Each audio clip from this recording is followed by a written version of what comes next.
Shalom, selamat malam Bapak Ibu yang terkasih di dalam Kristus. Selamat bertemu kembali di kelas Sema Adonai pada hari Rabu 22 November 2023. Yang malam ini yang menjadi tema materi pembelajaran kita adalah Jemaat Tiara yang tercemar, dan yang menjadi narasumbernya seperti biasa adalah Ibu Pendeta Suryani Watimena. Baik, Bapak Ibu sekalian, sebelum kita memulai pembelajaran kelas kita, maka kita akan berdoa terlebih dahulu, dan saya minta kesediaan dari Ibu Heni untuk memimpin doa pembukaan. Silakan Ibu Heni. Ya baik, mari kita berdoa ya. Bapa Surgawi, Bapa yang kami sembah di dalam nama Tuhan Yesus, kami datang menghampiri tatamu yang kudus ya Bapa. Kami datang untuk mau belajar kebenaran firman. Engkau telah mengirimkan hamba-Mu Ibu Pendeta Suryani di tengah-tengah kami. Bapa, bantu kami agar kami bisa memahami setiap pelajaran-pelajaran firman Tuhan yang sangat berguna di dalam pertumbuhan spiritual kami. Bapa, berkati hamba-Mu lebih lagi ya Bapa, lebih dahsyat ya Tuhan. Mampukan dia Bapa untuk menyampaikan isi hati-Mu. Apa yang diajarkan kepada kami ya Bapa, ini sangat berguna bagi kami untuk memahami dan mengerti isi kebenaran firman-Mu. Kami percaya hari ini ya Bapa, jam sekarang ini Engkau juga memberkati Sis Aling yang menjadi moderator kami. Operator kami juga di belakang layar. Siapapun yang mengambil bagian dalam pelayanan ini, Engkau memberkati. Bapa, hamba tidak lupa berdoa untuk hamba-hamba-Mu Tuhan yang ada di live streaming yang sedang menonton acara kami. Berkati juga mereka ya Tuhan. Buat kerinduan kepada mereka untuk belajar kebenaran firman. Terima kasih Bapa. Kami serahkan semuanya ini hanya di dalam nama Tuhan Yesus. Haleluya. Amin. Amin. Baik, terima kasih Ibu Heni atas doa pembukaannya. Baik Bapak Ibu sekalian, sebelum kita masuk pada pembelajaran kelas kita akan melihat terlebih dahulu profil dari Ibu Pendeta Suryani Pantau.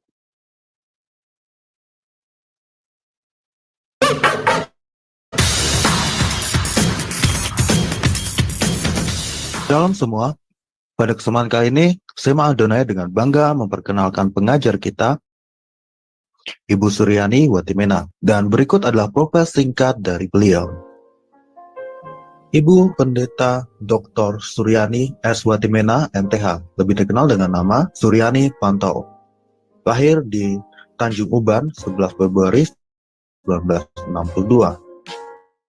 Beliau mengenyam pendidikan di SD Negeri 1, Tarampario, SMP Gideon, Jakarta Utara, SMA Negeri 13, Jakarta Utara, Sarjana Teologi, School for Advanced Studies, SAS, Word of Life, Philippines, Major Missiology, Torpedo Bible School, Manila, Philippines, Major Missiology, Torpedo South Bible, Reverend Crest, Chalet, Estes Park, Colorado, USA, STT Inalta, Magister Theology, STT IKAT, Pasca Sarjana, Doctoral Ministry, Conversi Proses to DTH.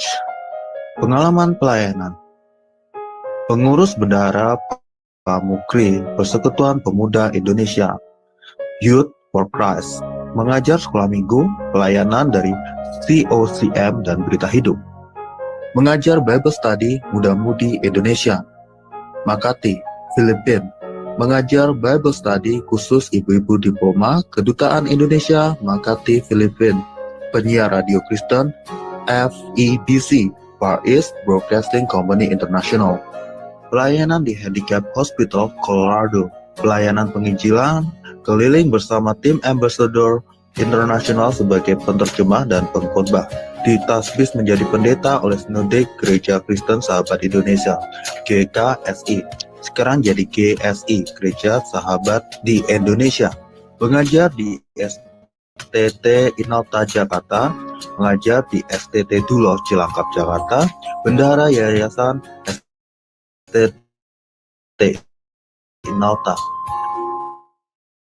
Gembala Sidang GSI Jemaat Shalom, Ketua Muker, Pengurus BPH Sinode GSI, Bendara Umum selama 2 tahun, misionari di Kalbar bersama suami, buka training center sahabat, mengajar di beberapa STT, BMW, Aras Tamar, Eklesia, Katulistiwa, pelayanan penginjilan radio, Landak Bermazmur, penginjilan keliling pedalaman Kalbar, buka jaringan doa wanita, Kabupaten Landak, Plasrek, JDW, Kalbar, balik pindah ke Jakarta, mentor JDW Pulau Kalimantan sampai sekarang, Sekretaris Umum Sinode GSI, Badan Pertimbangan Gembala Sidang GSI, Ukemene, Fasilitator Trainer My Home, anggota Badan Pertimbangan Sinode GS, Gembala Sidang GSI Shalom, Wakil Gembala Gereja RCCG City of David, Jakarta, YouTuber anggota ASTI dengan nama channel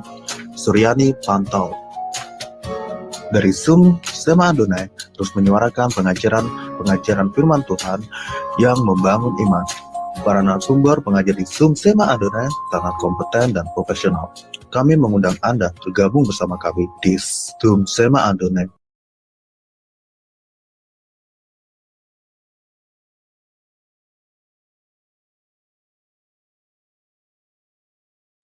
Ya baik, Bapak Ibu sekalian, itu tadi adalah profil dari Ibu Pendeta Suryani Watimena. Baik, Bapak Ibu, sekarang kita akan menyapa terlebih dulu narasumber kita, yaitu Ibu Suryani Pantau. Shalom, selamat malam Ibu.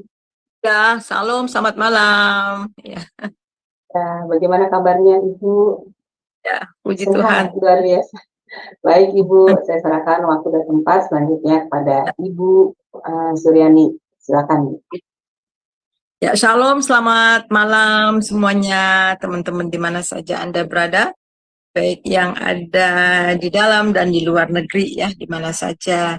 Ada yang selamat malam, ada yang selamat pagi, selamat siang, selamat sore ya. Ada di beberapa negara, ya puji nama Tuhan. Kita bersyukur kepada Tuhan lewat media ini kita bisa bersama-sama duduk untuk mendengar firman Tuhan. Semuanya ini dimungkinkan oleh Tuhan. Nah, tadi kita sudah berdoa, kita langsung saja. Nah, saudara yang kekasih, pada hari ini kita akan belajar jemaat Tiatira. Ya, kita sudah belajar ya, jemaat Efesus, kemudian jemaat Smyrna, dan juga jemaat Pergamus, dan yang keempat ini adalah Tiatira. Nah, saudara, kita baca bersama-sama itu nanti dari Wahyu, pasal yang kedua, ayat 19 sampai 28. Tapi kita baca saja dulu dari ayat yang ke-19 dan 20. Ya. Ayat 19 dan 20. Demikian bunyinya. Ya, 19 dan 20. Demikianlah firman Tuhan. Aku tahu segala pekerjaanmu, baik kasihmu maupun imanmu, baik pelayananmu maupun ketekunanmu. Aku tahu bahwa pekerjaanmu yang terakhir lebih banyak daripada yang pertama. Tetapi aku mencela engkau, karena engkau membiarkan wanita Izebel yang menyebut dirinya nabiah, mengajar dan menyesatkan hamba-hambaku supaya berbuat zina dan makan persembahan-persembahan berhala. Ya. Nah, saudaraku yang kekasih, kita melihat di sini ya bahwa ini adalah jemaat yang keempat di mana Tuhan menyuruh Rasul Yohanes yang ada dalam pembuangan di Pulau Patmos untuk mengirim surat ya kepada malaikat-malaikat ya, malaikat atau kepada gembala-gembala jemaat yang ada di Asia Kecil. Ada 7 jemaat. Nah, saudaraku yang kekasih, Tiatira ini adalah salah satu dari ke-7 jemaat yang dalam perjanjian baru, istilah Asia itu adalah provinsi dari kerajaan Romawi. Tiatira terletak di bagian barat Asia Kecil. Jadi ini bukan benua Asia ya. Di kota Tiatira ini didirikan oleh Alexander Agung, itu pada tahun 300 ya, sebelum kelahiran Tuhan Yesus. Dan kota Tiatira ini juga adalah kota yang kuno dari Yunani, yang sekarang adalah kota modern, Hisar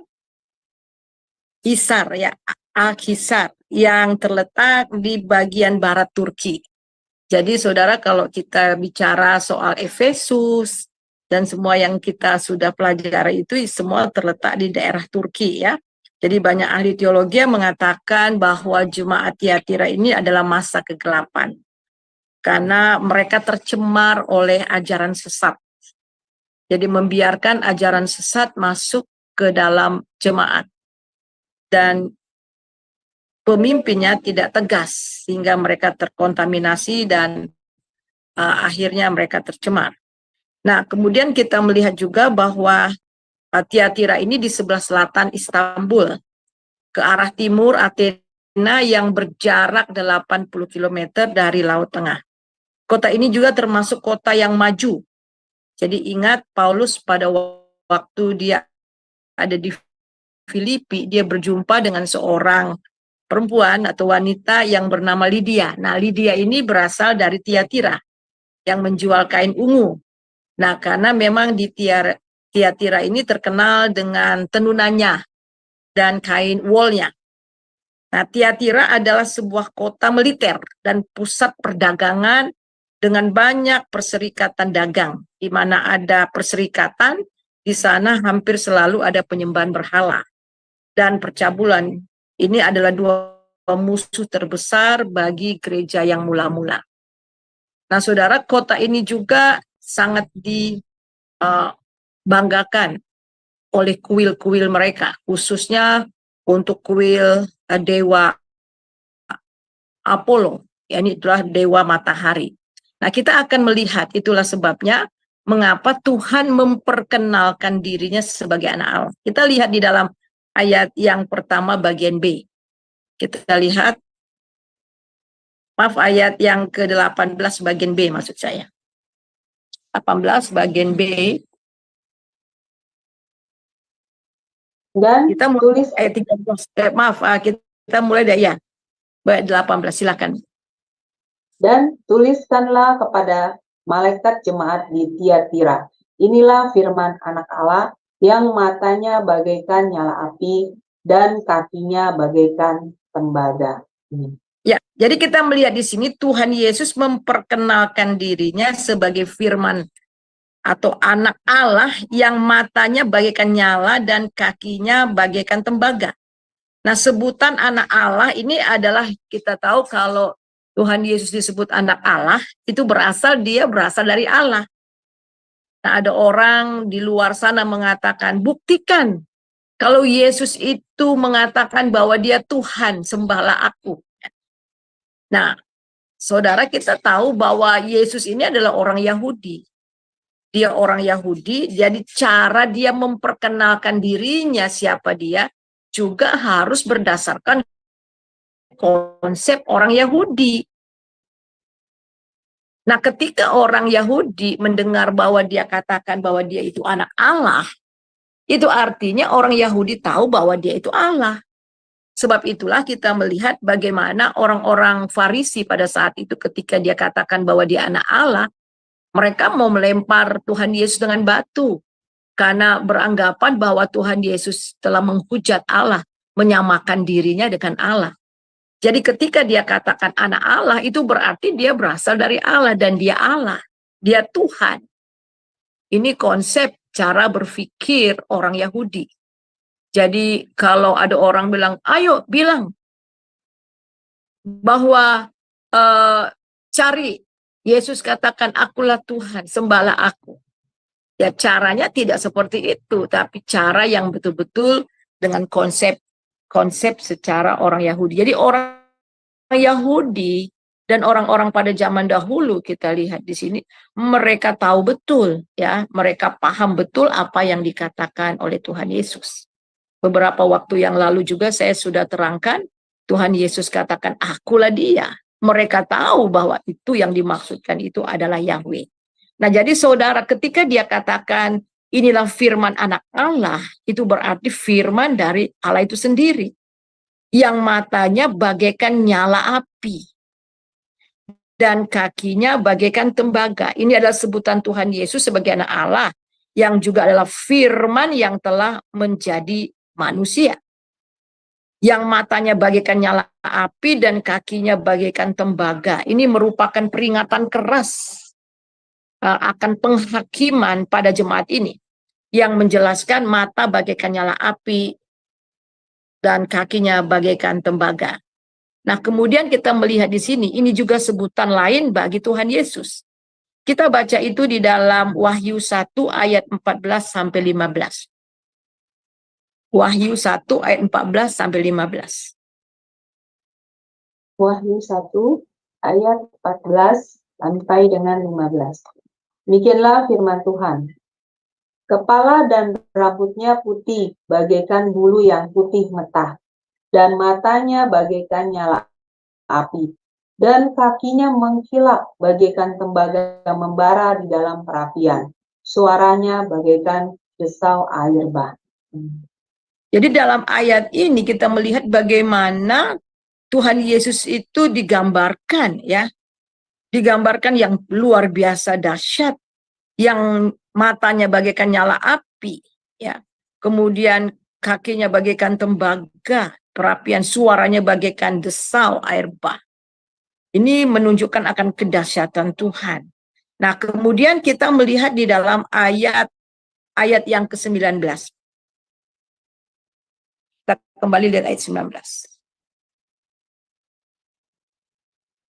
Karena itu, tuliskanlah apa yang telah kau lihat, baik yang terjadi sekarang maupun yang akan terjadi sesudah ini. Yang keberapa Ibu? Wahyu 2 ayat Wahyu 19. Ya, itu Wahyu 1, Pak. Wahyu 2 ayat 19. Demikianlah firman Tuhan. Aku tahu segala pekerjaanmu baik, kasihmu maupun imanmu, baik pelayananmu maupun ketekunanmu. Aku tahu bahwa pekerjaanmu yang terakhir. Saudaraku yang kekasih, tadi Tuhan memperkenalkan dirinya sebagai mata, ya, yang nyala api. Jadi dengan kata lain, tidak ada sesuatu pun yang tersembunyi di hadapan Tuhan. Semuanya nampak. Dan Tuhan katakan, aku tahu. Ya, aku tahu semua pekerjaanmu. Kita melihat di sini ayat yang ke-19. Ya, di sini dikatakan, aku tahu segala pekerjaanmu, baik kasihmu maupun imanmu, baik pelayananmu maupun ketekunanmu. Aku tahu bahwa pekerjaanmu yang terakhir lebih banyak daripada yang pertama. Jadi di sini kita melihat bahwa Tuhan tahu semua apa yang dilakukan oleh jemaat yang di Tiatira. Dan jemaat ini adalah jemaat yang luar biasa. Jemaat yang mengalami progressing, jemaat yang mengalami kemajuan. Bahkan pekerjaan mereka yang terakhir ini lebih daripada pekerjaan yang sebelumnya. Jadi dikatakan di sini bahwa Tuhan tahu ketekunan mereka, aku tahu pekerjaan yang terakhir dan lebih banyak daripada yang pertama. Jadi kita melihat di sini dalam ayat ini, Tuhan memuji akan pekerjaan pelayanan mereka yang lakukan. Bahkan pekerjaan semakin maju, semakin meningkat. Mereka bertambah, memiliki iman, kasih, sabar, dan mau berkorban untuk untuk orang lain.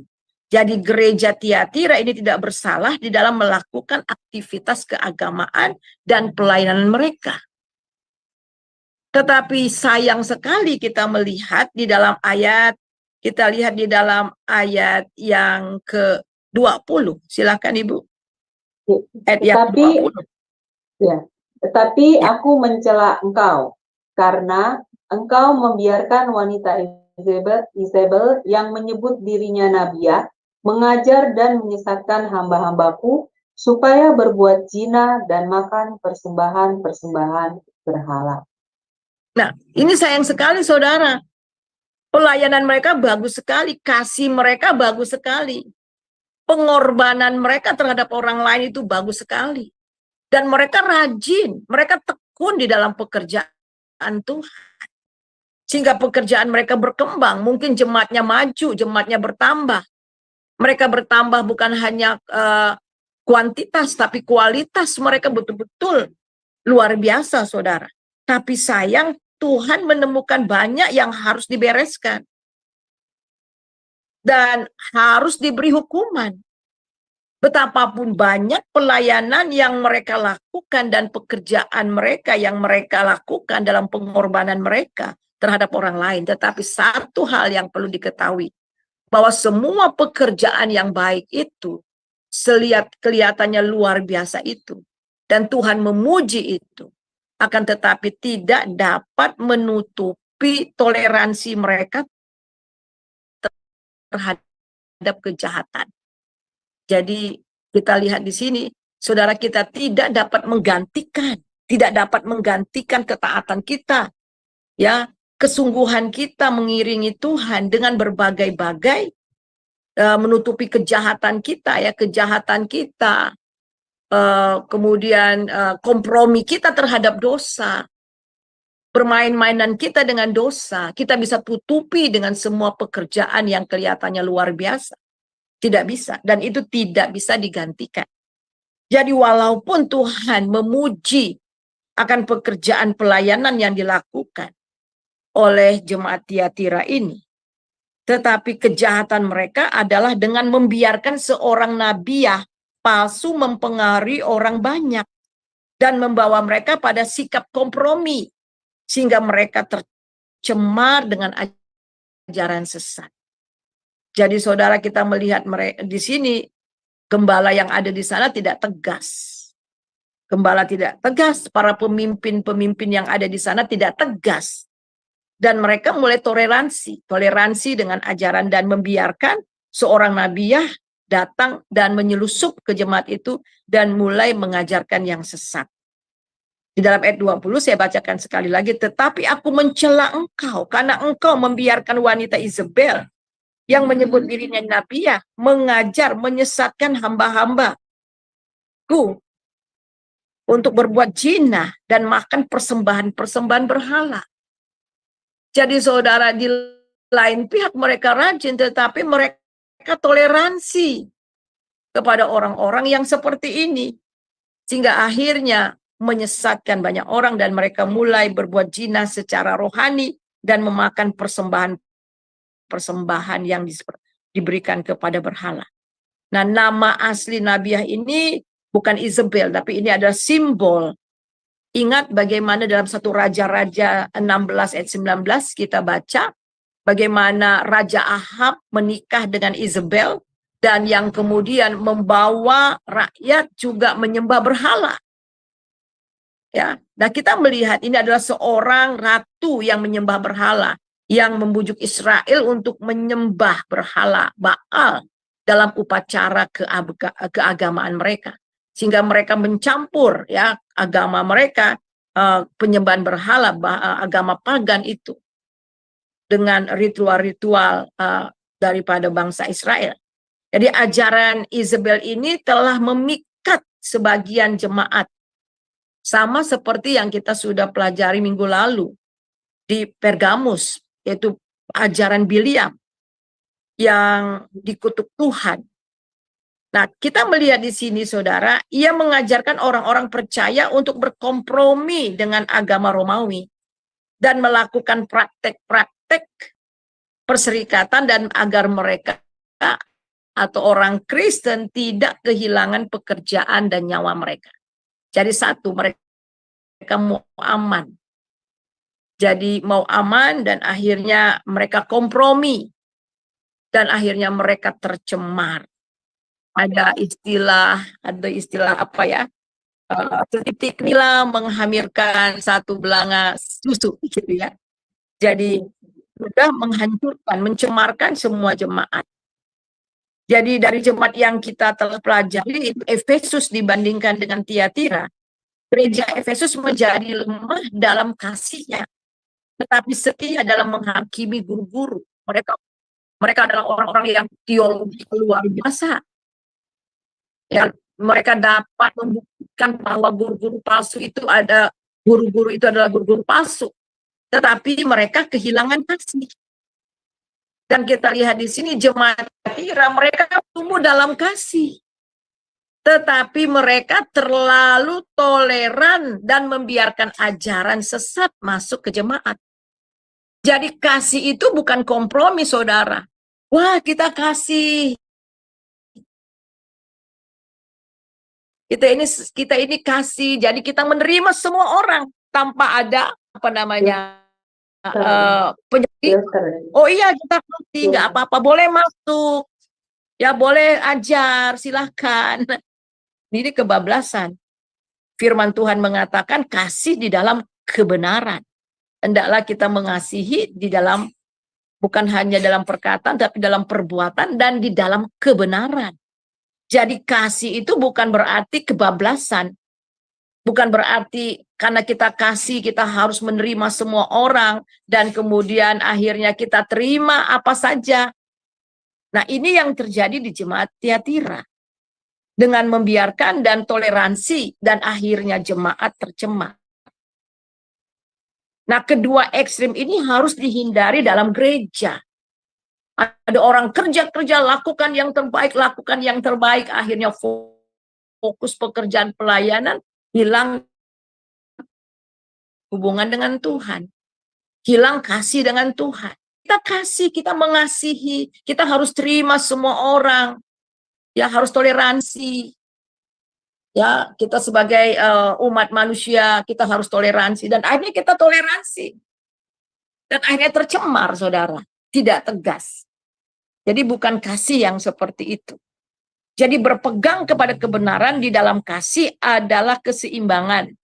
Itu adalah keseimbangan dalam Alkitab. Tetapi dengan teguh berpegang kepada kebenaran di dalam kasih, kita bertumbuh di dalam segala hal ke arah Dia.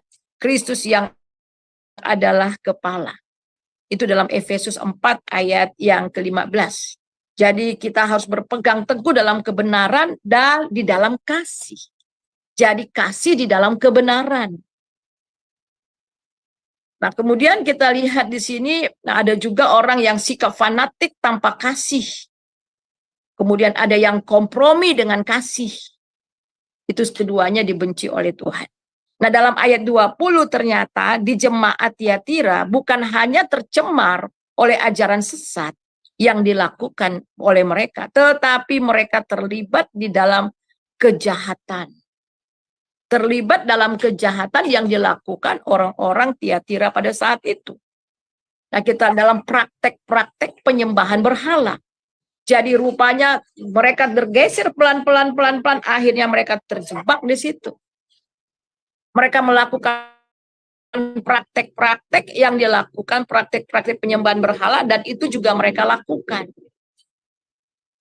Kita tahu, saya sudah terangkan beberapa waktu lalu, dan biasanya pada kuil-kuil di situ ada pelacur-pelacur juga yang disediakan.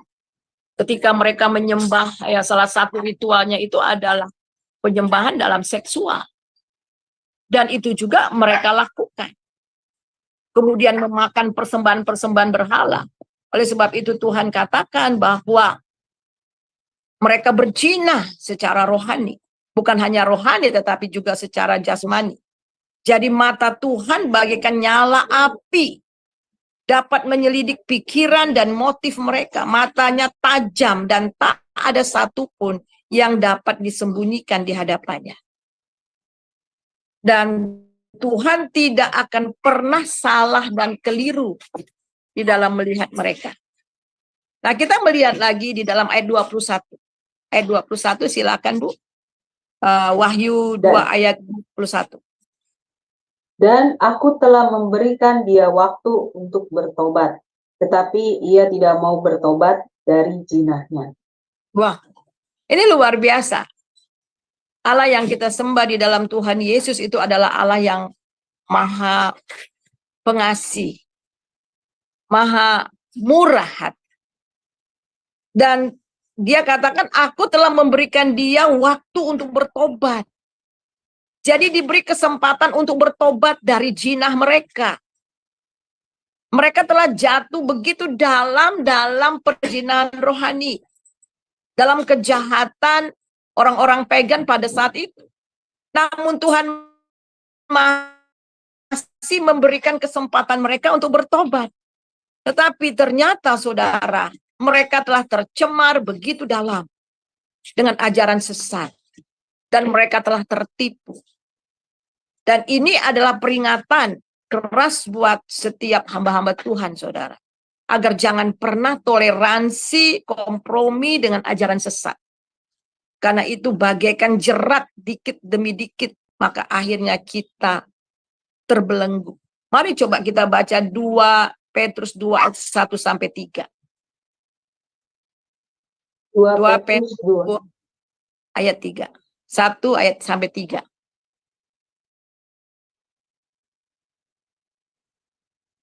2 Petrus 2 ayat 1 sampai 3. Demikianlah firman Tuhan. Sebagaimana nabi-nabi palsu dahulu tampil di tengah-tengah umat Allah, demikian pula di antara kamu akan ada guru-guru palsu. Mereka akan memasukkan pengajaran-pengajaran sesat yang membinasakan. Bahkan mereka akan menyangkal penguasa yang telah menebus mereka, dan dengan jalan demikian segera mendatangkan kebinasaan atas diri mereka.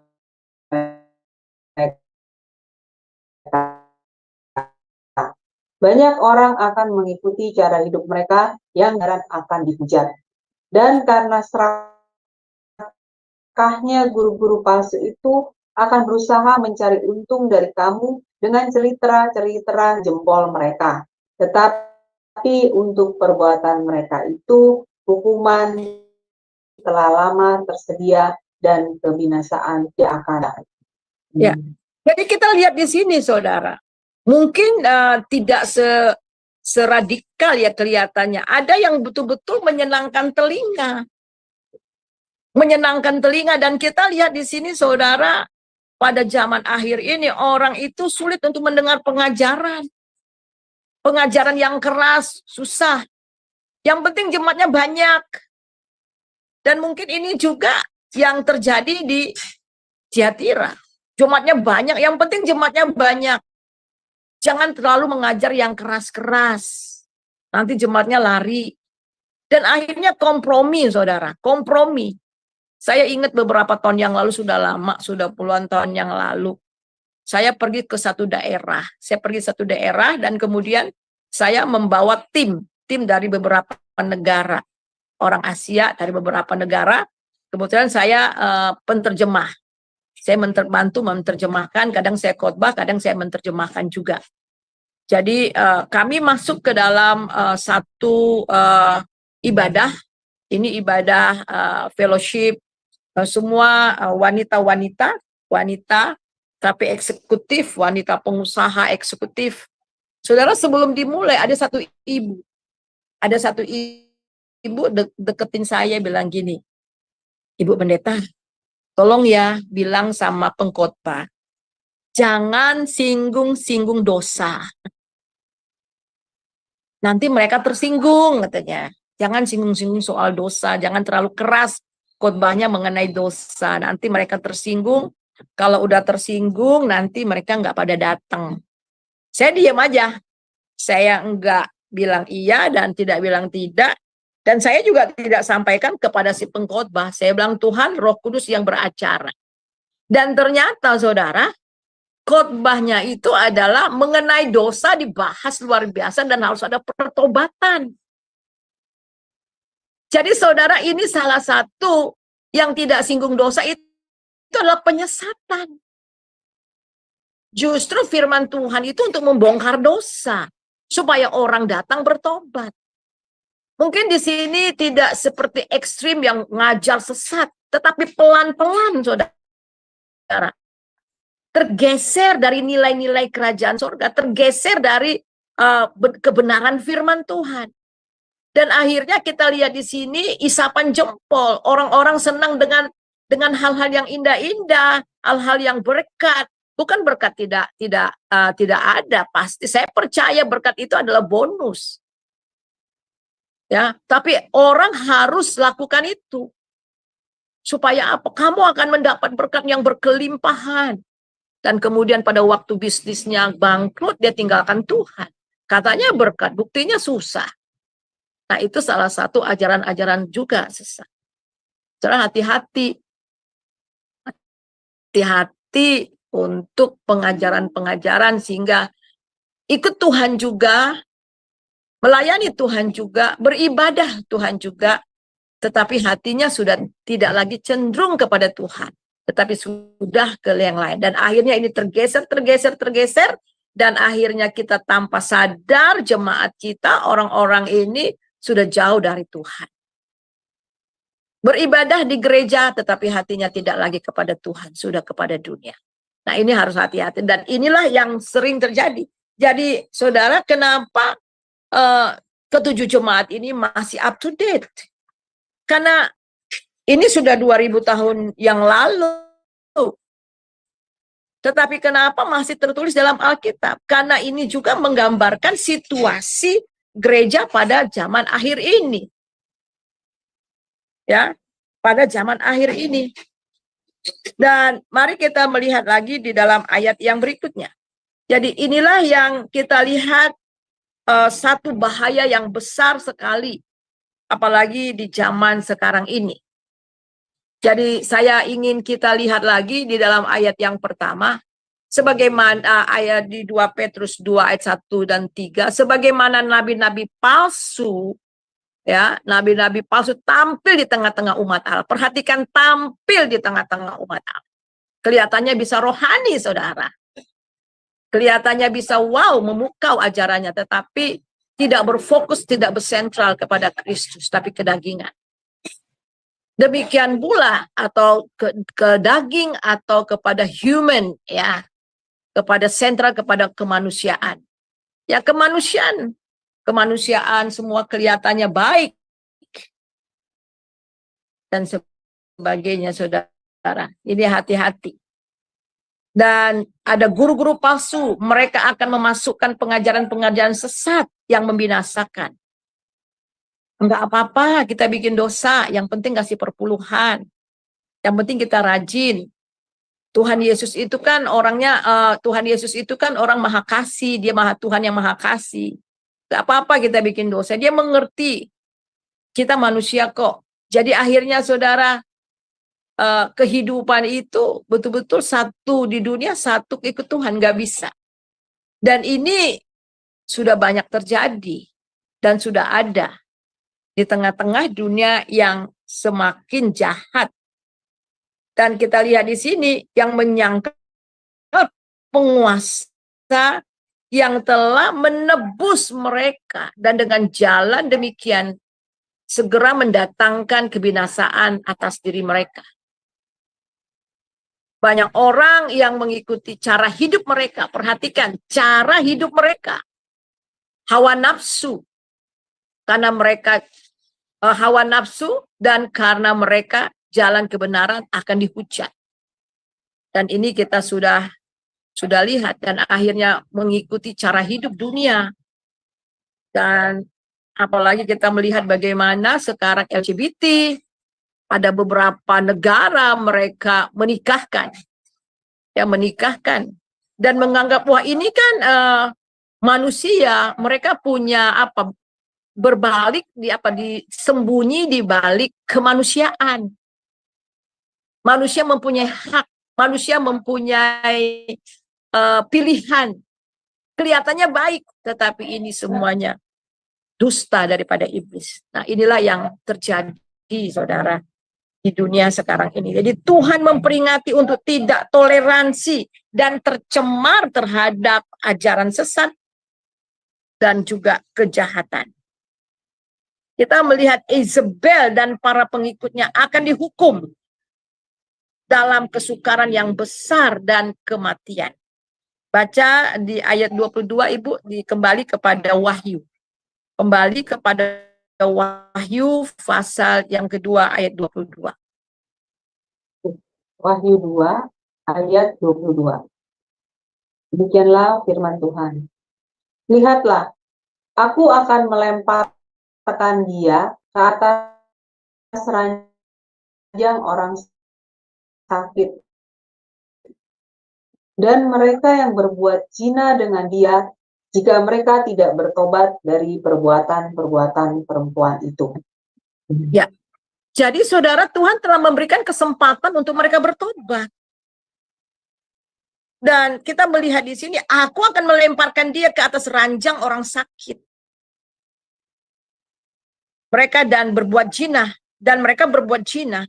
Dengan dia kulemparkan ke dalam kesukaran besar jika mereka tidak mau bertobat dari perbuatan-perbuatan perempuan.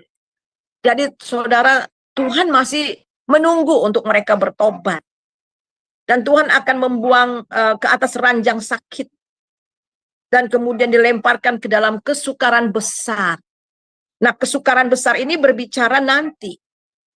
Berbicara bukan hanya saat itu, tetapi nanti. Untuk kedatangan Tuhan Yesus yang kedua kali. Di mana Tuhan Yesus akan datang untuk kedua kalinya. Dan dia akan mengangkat orang-orang salehnya. Tapi orang-orang yang tercemar, orang-orang yang menghujat dan hidup dalam perzinahan, hidup di dalam dosa, mereka akan tertinggal. Dan mereka juga tidak akan dibangkitkan. Dan mereka akan masuk ke dalam kesengsaraan yang besar. Jadi penyembah berhala, kompromi dengan penyembahan-penyembahan, itu digambarkan perzinahan, ketidaksetiaan terhadap janji nikah. Jadi itu jelas. Di dalam perjanjian lama kita melihat bagaimana Tuhan menggambarkan mereka itu adalah orang-orang yang tidak setia. Coba baca di Yeremia 3 ayat 6. Ya, Yeremia 3 ayat 6. Yeremia 3 ayat 6. Demikianlah firman Tuhan. Tuhan berfirman kepadaku dalam zaman Raja Yosia. Sudahkah engkau melihat apa yang dilakukan Israel? Perempuan murtad itu, bagaimana dia naik ke atas setiap bukit yang menjulang dan pergi ke bawah setiap pohon yang rimbun untuk bersundal di sana? Ya. Jadi kita melihat ini pada suatu masa juga orang Israel melakukan yang seperti itu. Mereka bersundal, ini artinya menyembah berhala. Setiap bukit-bukit ada penyembahan-penyembahan berhala. Ini menunjukkan perzinahan secara rohani dan juga saudara ketidaksetiaan. Memang penyembahan berhala itu sangat identik ya dengan perzinahan. Ya, dengan perzinahan. Nah, kita melihat di dalam Hosea 9 ayat yang ke-18. Hosea 9 ayat 18. Hosea 9 ayat 18 ya. Ya. Hosea 9 ayat 18. Demikianlah firman Tuhan. Tidak ada, Bu, ayat 18. Oh, tidak ada. Mungkin saya iya. salah. Iya. Oke.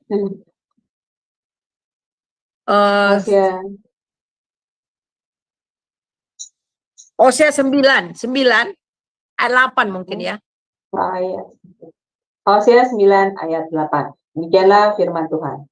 Efraim umat Allahku sedang mengintai nabi. Jerat penangkap burung ada di sepanjang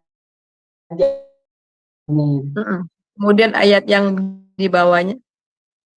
Busuk sangat perbuatan mereka seperti pada hari-hari Gibea. Ia akan mengingat kesalahan mereka dan akan menghukum dosa mereka. Ya, ini memang coba kita lihat dari atas ya. Ini ya. Jadi ini berbicara memang nabi-nabi palsu ya. Perzinahan, penghukuman yang akan Tuhan buat. Kita lihat di dalam ayat yang pertama ya, Bu. Sudah datang hari-hari penghukuman ya. Ya. Sudah datang hari-hari penghukuman. Sudah datang hari-hari pembalasan. Israel akan mengalaminya. Nabi adalah seorang pandir, orang yang penuh roh adalah orang gila. Oleh karena besarnya kesalahanmu dan besarnya permusuhan. Ya, jadi kita melihat di sini saudara bahwa ranjang dosa Izebel itu menjadi ranjang orang sakit. Jadi akan ada penyakit yang akan menimpa mereka. Dan Tuhan akan menghakimi, menghukumi nabi palsu dengan para pengikutnya. Nah, kita melihat di dalam ayat yang ke-24. Kita lihat ayat 24. Hosea. Bukan, kembali kepada ini. Wahyu. Kembali kepada Wahyu. Wahyu 2 ayat 24. Demikianlah firman Tuhan. Tetapi kepada kamu, yaitu orang-orang lain di Tiatira, yang tidak mengikuti ajaran itu, dan yang tidak menyelidiki apa yang mereka sebut seluk-beluk iblis, kepada kamu aku berkata, aku tidak mau menanggungkan beban lain padamu. Nah, ternyata saudara, dari semua jemaat di Tiatira, ada yang tidak tercemar dengan ajaran sesat daripada Izebel. Jadi Tuhan Yesus berkata khusus kepada mereka karena mereka telah memisahkan diri dari ajaran palsu itu. Dan kompromi, dan mereka menolak untuk kompromi melakukan praktek-praktek penyembahan berhala yang dibawa Izebel dan para pengikutnya yang dicela Tuhan sebagai seluk-beluk iblis. Jadi Tuhan meminta kepada mereka untuk berpegang teguh pada Tuhan sampai Dia datang kembali. Jadi ada sebagian kecil, ya, ada sebagian dari mereka yang mereka betul-betul tidak terkontaminasi. Mereka tidak tercemar dengan ajaran yang dibawa oleh Izebel itu. Dan Tuhan kemudian meminta mereka untuk mereka tetap berpegang teguh apa yang mereka miliki sampai Tuhan Yesus kembali. Jadi kita lihat di dalam ayat yang berikutnya itu, tetapi apa yang ada padamu, peganglah itu sampai aku datang, ayat yang ke-25. Jadi apa yang ada, iman yang ada, kesungguhan yang ada, pegang sampai aku datang. Ini berbicara akan kedatangan yang kedua kali bagi umatnya. Dia datang untuk menjemput mereka dan memberi upah kepada mereka yang setia kepadanya. Dan kita dapat lihat itu di dalam 1 Tesalonika ayat yang ke-13 sampai 18. 1 Tesalonika 4 ayat 13 sampai 18. 1 Tesalonika 3 ayat berapa Ibu? Ayat 13 sampai 18. Tidak ada. 1 Tesalonika 4, itu 1 Tesalonika 4 Ibu. 4 ya. 1 Tesalonika 4 ayat ke mulai dari 13, ayat ya.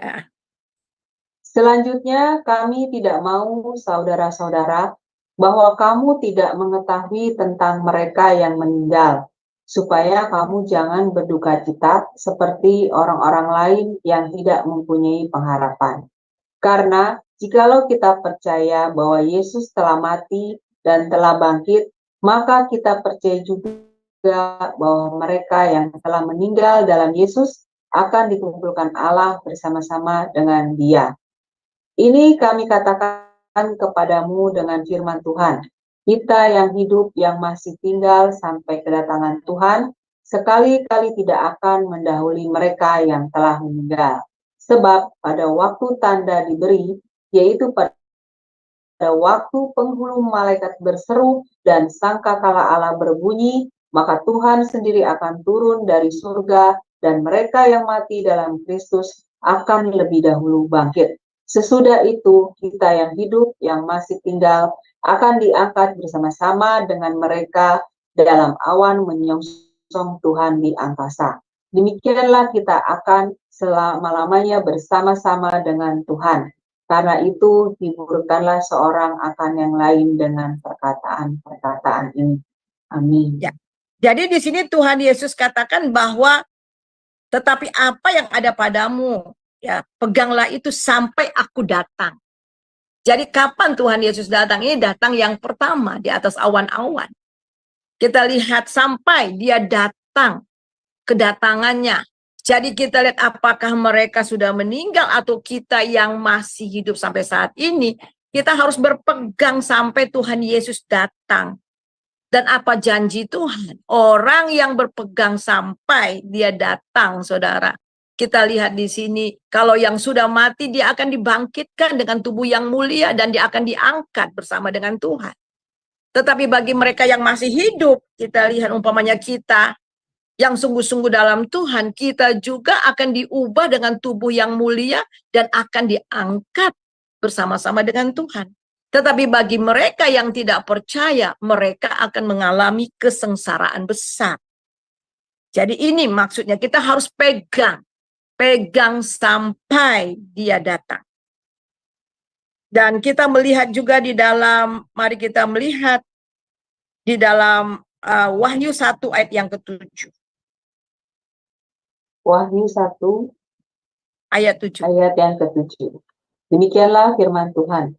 Lihatlah, ia datang dengan awan-awan, dan setiap mata akan melihat dia. Juga mereka yang telah menikam dia, dan semua bangsa di bumi akan meratapi dia. Ya, amin. Jadi bagi mereka yang sesat, kita melihat di sini, tersesat oleh dunia ini, saudara. Ketika Tuhan Yesus datang untuk kedua kalinya, semua mata akan melihat. Semua mata akan melihat dia. Dan bagi mereka yang telah menikam, bagi mereka yang telah menyalibkan dia, bagi mereka yang telah menolak dia, ya, bagi mereka yang tersesat meninggalkan dia, mereka akan meratapi dia.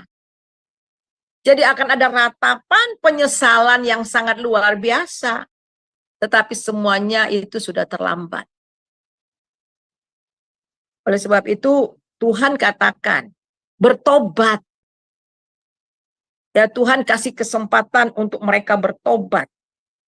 Di dalam Wahyu 19 ayat 11, Bu.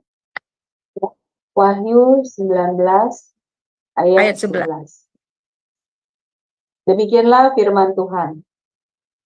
Lalu aku melihat surga terbuka. Sesungguhnya ada seekor kuda putih, dan ia yang menunggang. Ini 19 ya, Bu? Iya. 19. Wahyu 19. 19? Ayat. Oh iya, iya. Ya, silakan. Betul ya, Bu. Ayat 11. Lalu aku. Betul, Ibu? Di sini dikatakan bahwa dia akan datang untuk menghakimi, untuk mengalahkan musuh-musuhnya dan mendirikan kerajaannya. Wahyu 19 ya, Bu? Iya. Ayat 11 kan? Oh, maaf, betul, saya Ibu. salah. Iya. Ya. Betul ini ayatnya? Ya. Coba kita lihat ayat yang ke-29, ayat 26 sekarang. Kembali kepada Wahyu lagi. Oh, Wahyu ya. Wahyu 26. Wahyu 26. Wahyu 26, Ibu. Wahyu 2 ya, Bu? Oh, Wahyu 2 ayat 26, sorry. Ya. Wahyu 2 ayat 26. Demikianlah firman Tuhan.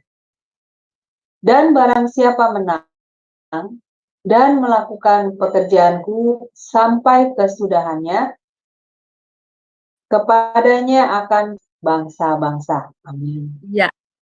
Jadi tadi kita melihat bahwa orang-orang yang tidak terkontaminasi, orang-orang yang tidak tercemar, ya, Tuhan akan menolong mereka, ya.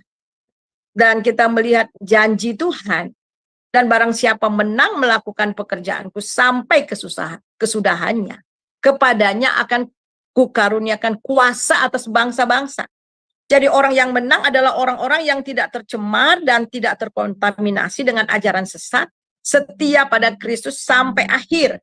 Janji Tuhan, mereka akan diberi kuasa atas bangsa-bangsa. Dan mereka akan memerintah bersama-sama dengan Tuhan. Jadi saudara, kita akan turut memerintah bersama-sama dengan Tuhan. Di dalam apa? Di dalam kerajaan 1000 tahun. Jadi nanti, di mana Tuhan menjadi raja di atas segala raja, dan kita akan turut memerintah. Dan bukan hanya itu saja, orang yang setia juga, ini berbicara kepada keakanan dan juga bisa berbicara ke kekinian.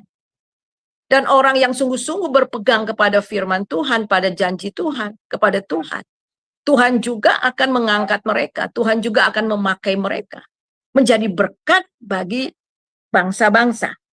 Jadi ketika Tuhan mendirikan kerajaannya di bumi, ia akan menjadi sebuah kerajaan kebenaran dan keadilan yang sempurna. Dan yang luar biasa, saudara. Orang-orang yang menang, orang-orang yang tetap setia kepada Tuhan, tidak tercemar oleh ajaran sesat dan dunia ini. Mereka akan memerintah bersama-sama dengan Dia. Dan kemudian kita lihat lagi di dalam ayat yang ke-27.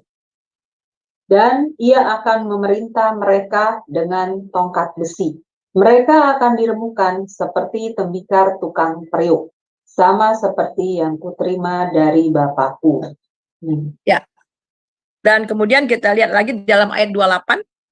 Dan kepadanya akan kukaruniakan bintang timur. Siapa bertelinga, hendaklah ia mendengarkan apa yang dikatakan Roh kepada jemaat-jemaat. Amin. Jadi sekali lagi, kepada mereka bukan hanya diberikan kuasa atas bangsa-bangsa, mereka akan dikaruniakan bintang timur. Siapakah bintang timur itu? Itulah Yesus. Yesus yang gilang gemilang. Jadi Yesuslah berkat yang terbesar dalam hidup kita. Kita akan mendapatkan kehidupan yang kekal bersama-sama dengan Dia. Di dalam Wahyu 22 ayat yang ke-16, Aku Yesus telah mengutus malaikatku untuk memberi kesaksian tentang semuanya. Ini kepadamu bagi jemaat-jemaat, aku adalah tunas, yaitu keturunan Daud, bintang timur yang gilang gemilang. Wow, luar biasa, saudara. Tidak ada kebahagiaan yang luar biasa selain kita melihat kita memiliki bintang timur itu, kita memiliki Yesus, itu berarti kita memiliki segalanya. Jadi orang yang menang akan memiliki bintang timur dan mereka adalah milik daripada Allah. Dan kemudian yang terakhir, siapa bertelinga hendaklah ia mendengar apa yang dikatakan Roh kepada jemaat-jemaat. Jadi belajarlah dari keempat jemaat ini yang sudah kita bahas. Kita dapat melihat bahaya yang masih ada di jemaat seperti jemaat Efesus. Tekun melayani tetapi kehilangan kasih. Yang mula-mula, Tiatira. Kasih bertambah tapi kurang ketajaman rohani sehingga kompromi dan mencemarkan jemaat.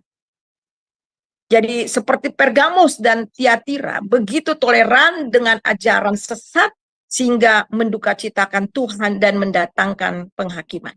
Nah, nasihat Tuhan atas Efesus, Pergamus, dan Tiatira adalah bertobat. Nah, saudara, bertobat di sini bukan saja bertobat untuk menerima keselamatan, tetapi juga kata bertobat ini untuk orang Kristen. Orang Kristen yang telah kehilangan kasih yang mula-mula. Orang Kristen yang kompromi terhadap dosa. Orang Kristen yang tidak taat. Yang tidak lagi berpegang kepada kasih Tuhan yang mula-mula. Dan Tuhan katakan bertobat. Jadi jika mereka tidak membereskan dosa mereka, maka hukuman akan terjadi. Jadi jangan sampai gereja kita pelan-pelan dan akhirnya mengabaikan iman dan kehilangan kasih Kristus. Ini kebenaran firman Tuhan yang kita pelajari. Jadi kita harus mempunyai hati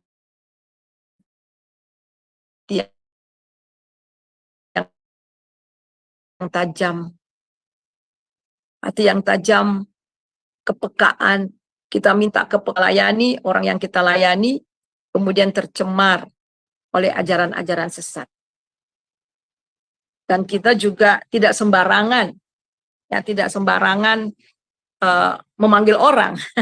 Kita harus tahu juga ya. Dan gereja harus betul-betul memperhatikan akan hal ini. Karena setiap pengajaran yang diberikan itu, saudara, itu akan berdampak dalam kehidupan. Kita harus tahu bahwa ketika seseorang memberitakan firman Tuhan, dia bukan hanya memberikan informasi atau pengetahuan, tetapi juga mentransfer kehidupan bagi orang yang mendengarkannya. Jadi, kenapa ada banyak meninggalkan Tuhan Yesus? Karena menganggap agama itu sama. Saya sering mendengar jemaat-jemaat yang bilang begini sama saya. Kan sama aja kan Bu, agama itu kan Bu. Semua juga ada yang katakan ada banyak menuju Roma. Jadi ada lewat ini. Padahal itu anak ya yang aktif di gereja, bahkan aktif di pemuda, tapi nggak ngerti. Nah ini. Jadi akhirnya saudara kompromi juga terhadap ajaran-ajaran yang lain. Sehingga ada banyak orang Kristen bergereja, beribadah, tetapi mereka sama sekali tidak tahu kebenaran yang sesungguhnya. Jadi jangan sampai seperti ini terjadi. Jadi ini kebenaran firman Tuhan. Kita akan masuk dalam diskusi, dalam pertanyaan-pertanyaan, dalam diskusi biar lewat pertanyaan, lewat diskusi, kita akan lebih mengerti lebih dalam lagi. Mari kita berdoa. Terima kasih Bapak untuk kebenaran firman Tuhan yang kami pelajari pada malam ini. Kami belajar bagaimana jemaat di Tiatira. Mereka maju dalam pelayanan mereka, dalam kasih mereka. Mereka berkorban untuk banyak orang. Akan tetapi mereka toleransi, mereka berkompromi terhadap ajaran sesat. Mereka menerima orang lain tanpa ada disaring, sehingga akhirnya ya Tuhan mereka tidak tegas, sehingga ada banyak yang terkontaminasi lewat ajaran sesat ini. Dan akhirnya mereka jatuh dalam, sehingga sulit untuk bertobat. Sebab itu ya Tuhan, biarlah gereja-gereja Tuhan pada saat ini mereka mau betul-betul menjaga jemaat mereka dengan pengajaran yang sehat, dengan pengajaran yang benar, supaya mereka tidak tergeser dari iman kepada Tuhan Yesus. Terima kasih Bapa. Dalam nama Yesus Tuhan kami berdoa. Haleluya. Amin. Silakan. Amin. Baik, terima kasih Ibu Suryani untuk pemaparan materinya yang sungguh luar biasa ya Bu, pada malam ini memberikan kepada kita satu pemahaman, pencerahan, sehingga kita mengerti ya Ibu benar-benar dan bisa melihat dari bagaimana jemaat Tiatira dalam imannya kepada Tuhan. Ini bisa menjadi sebagai contoh ya Ibu Suryani buat kita semua. Baik, sebelum kita masuk kepada sesi tanya jawab dan diskusi, saya akan membacakan terlebih dahulu acara dari Sema Adonai dan channel yang relate YouTube. Ya, dimulai besok ya Bapak Ibu. Hari Kamis 23 November 2023 di jam 20.00 waktu Indonesia Barat di Sema Adonai akan kembali ada kelas pembelajaran firman. Kali ini adalah materinya mengenai misiologi dan temanya adalah sejarah gerakan misi. Dan yang menjadi narasumbernya adalah Ibu Evangelis Anita Butar MTH dan moderatornya adalah Ibu Aling, saya sendiri.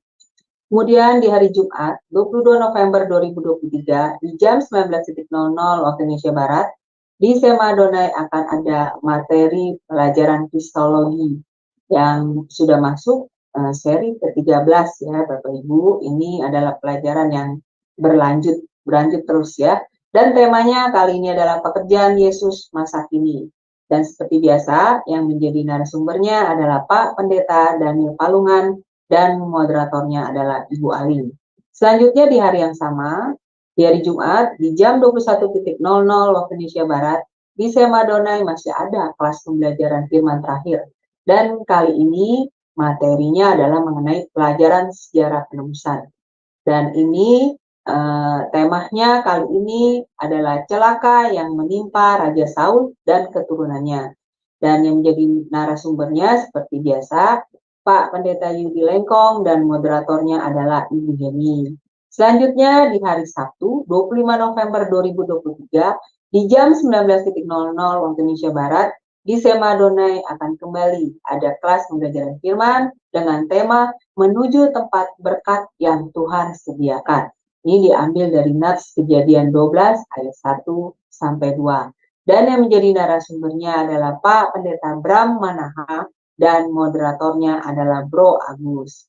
Selanjutnya di hari Sabtu, di hari yang sama juga, dan ini di jam 21.00 waktu Indonesia Barat. Nah, ada kembali kelas pembelajaran firman yang terakhir, dan ini mengenai materi konseling. Kali ini kita belajar tentang apa itu fobia. Menarik sekali ya Bapak Ibu untuk kita hadir dan mengikuti pembelajaran kelas ini. Dan yang menjadi narasumbernya seperti biasa adalah Pak Pendeta Dedi Kurniawan MTH, dan moderatornya adalah Ibu Aling. Selanjutnya saya akan membacakan channel-channel yang relay ke YouTube. Di antaranya channel Sema Adonai, channel Omihen, channel Nebu Ali, channel Kahal Lirai TV, channel Pendalaman Alkitab, channel Gereja YouTube, channel Suryani Pantau yang adalah narasumber kita malam ini, kemudian channel Garnet Zidan. Selanjutnya saya juga akan membacakan di Sema Adonai itu ada renungan pagi ya Bapak Ibu. Itu diadakan setiap hari dari Senin sampai Sabtu, dimulai dari jam 5.30 pagi dan dilayani oleh hamba-hamba Tuhan yang memberkati. Jadi mari bergabung ya Bapak Ibu sekalian untuk mengikuti renungan pagi Sema Adonai. Baik kepada Bapak Ibu yang terkasih di dalam Kristus, bagi yang belum subscribe bagi yang belum subscribe channel kami, harap subscribe dan share-nya kepada yang lain, sehingga semakin banyak orang yang juga bisa mengikuti keseluruhan acara-acara dari Sema Adonai dan membantu channel kami untuk lebih berkembang dan menjadi berkat lebih banyak lagi bagi orang lain. Baik, terima kasih Bapak Ibu yang terkasih di dalam Kristus atas perhatiannya. Sekarang kita akan masuk pada sesi tanya jawab dan diskusi. Dan sebelumnya Bapak Ibu yang ingin bertanya, raise hand terlebih dahulu ya. Maka akan dibuka mute-nya oleh operator kami. Ya, silakan Bapak Ibu. Ya, baik Ibu Suryani, mengenai materi malam ini, sungguh jemaat Tiatira itu mereka sudah menjalankan apa yang menjadi ajaran dari firman Tuhan ya Ibu ya, bahwa mereka hidup dengan kasih, lalu pelayanan dengan tulus ya, hati tulus seperti itu ya Bu ya, sungguh-sungguh. Lalu mereka juga melakukan apa yang diperkatakan firman Tuhan, tetapi kesalahan mereka memberikan kasihnya itu seperti kompromi gitu ya Bu ya, maksudnya untuk hal-hal ya seperti itu ya Bu ya, saya nangkepnya seperti itu. Jadi kasih yang mereka tunjukkan itu kasih yang jadi menyesatkan mereka gitu ya Bu ya, seperti itu ya. Ya kan seperti itu. Jadi bukan kasih dalam kebenaran seperti yang Ibu bilang tadi ya. Jadi mereka menerima semua orang itu, termasuk ajaran-ajarannya yang tidak benar, dengan kasih yang salah gitu Bu ya, kasih yang mereka apa namanya tunjukkan itu salah. Nah, dan ini menurut tadi kan Ibu bilang bahwa jemaat Tiatira itu mereka melakukan perzinahan rohani ya Bu, perzinahan Iya, rohani ya. Jadi mereka kalau saya nangkep kalau di zaman sekarang ini seperti ini ya Bu ya, anak-anak Tuhan yang percaya pada ramalan bintang seperti itu ya Bu. bisa. Heeh. Ya, seperti ya Bu ya. Terus seperti kartu tarot. Nah, seperti hal-hal yang kayak gitu. Kan karena saya pernah juga gitu Bu mendengar teman saya gitu. Dia pelayanan juga dan dia juga rajin baca horoskop Bu, ramalan bintang. Nah, itu dia. Makanya saya bilang, "Loh, kok kenapa kamu baca ramalan bintang itu?" Itu kan berarti menaruh kepercayaan kepada yang lain selain Tuhan, ya kan? Nah, mungkin Betul. apakah ini terjadi karena mereka kurangnya mengetahui tentang firman Tuhan, kurang Iya. belajar apa gimana Ibu? Iya, silakan Ibu. Juga kurang diajar ya, bisa jadi nggak tegas Iya, dalam, kurang diajar itu kan semuanya dari gembala ya, pemimpin gereja, pengajar-pengajar. Makanya pengajar-pengajar itu tanggung jawabnya luar biasa di hadapan Tuhan. Nah, itu penghakiman itu justru datang ke pemimpin dulu ya. oh betul, gembala ya Bu, terutama di Iya, gereja seperti itu ya. Iya, gembala karena itu ya Tuhan yang ada di situ. Jadi iya, ada orang yang bilang gini sama saya, Bu, saya udah Kristen, tapi saya pilih gereja yang saya uh, masih bisa melakukan hal-hal percayaan nenek moyang duniawi. saya. Iya, iya, iya, seperti itu ya Bu, Yang, iya, iya, uh, iya. ya, Percaya apa namanya filosofi kayak gitu-gitu ya Bu yang berhubungan dengan ya hal-hal yang keduniawian ya padahal itu kan ya memang sudah menyimpang ya Bu dari kebenaran firman-Nya.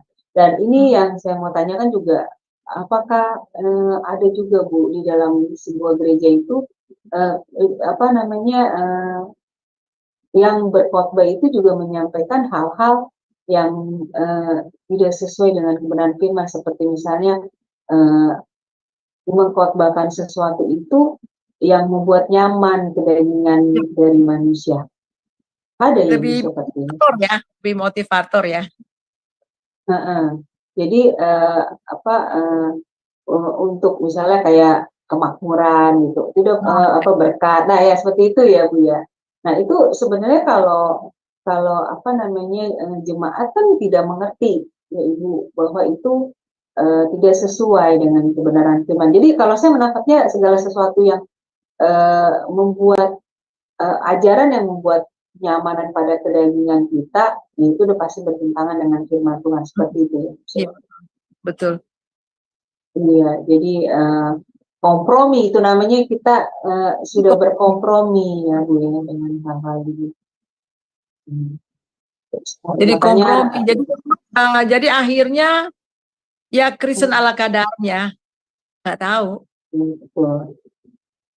Jadi banyak ya. Jadi jemaat yang Kristen ala kadar, jemaatnya ya bisa banyak, bisa rajin kelihatannya, tapi ya kalau mulai bicara soal firman Tuhan, soal ini, mereka nggak teguh dalam kebenaran firman Tuhan. Nah itu.